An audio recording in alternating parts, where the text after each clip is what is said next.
Hi hello viewers, నేను మీ MSR. ఈరోజు ప్రధాన పత్రికల్లోని ప్రధాన అంశాలు మీకోసం. దక్షిణ భారత కుంభమేళాగా గోదావరి పుష్కరాలు. 74 చోట్ల పుష్కరాల నిర్వహణకు ఏర్పాట్లు చేయాలని సీఎం దిశానిర్దేశం. ప్రజాప్రభుత్వంలో శాశ్వత ప్రాతిపదికన ఏర్పాట్లు చేస్తాం.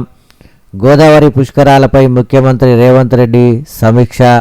పాల్గొన్న మంత్రి కొండా సురేఖ, సీఎం సలహాదారు వేం నరేందర్ రెడ్డి, శైలజ రామయ్య తదితరులు. పైసలకు కటకట, పాలన వెలవెల. కొత్త మున్సిపాలిటీల్లో 1,00,000 సమస్యలు.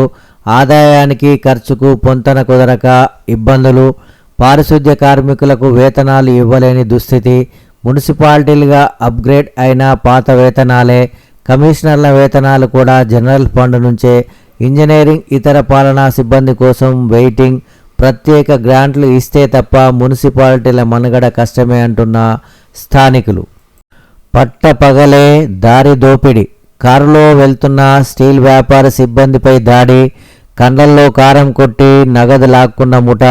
పారిపోతుండగా కారు బోల్తా. శంకరపల్లిలో ఘటన. ఉపరాష్ట్రపతిగా రాధాకృష్ణన్ ప్రమాణం. ఆయనతో ప్రమాణం చేయించిన రాష్ట్రపతి ద్రౌపది ముర్ము. హాజరైన ప్రధాని మోడీ, షా, మాజీ ఉపరాష్ట్రపతి ధన్ఖడ్. కార్యక్రమానికి రాని కాంగ్రెస్ చీఫ్ ఖర్గే, రాహుల్ గాంధీ. బొగ్గు గనులుంటే లాభదాయకమే. ఇకపై బొగ్గు గనుల వేలంపాటలో సింగరేణి పాల్గొంటుంది. వేలంపాటలో బొగ్గు బ్లాకులు సాధించకపోతే సింగరేణికి గడ్డుకాలం. డిప్యూటీ సీఎం బట్టి విక్రమార్క. గ్రీన్ఫీల్డ్ హైవేలు త్వరలో పనులు. నెలాఖరులోగా కార్యాచరణ నిధుల కోసం కేంద్రంతో సంప్రదింపులు. రాకున్నా ముందుకే పనుల ప్రారంభానికి. గ్రౌండ్ వర్క్ పూర్తి. పోటీలో 7 నిర్మాణ సంస్థలు 2 కంపెనీలకు అప్పగించే యోచన. సీఎం పరిశీలనకు 2 ఫైళ్లు. ఈ నెల 22న మరోసారి సమీక్ష ఖరారు.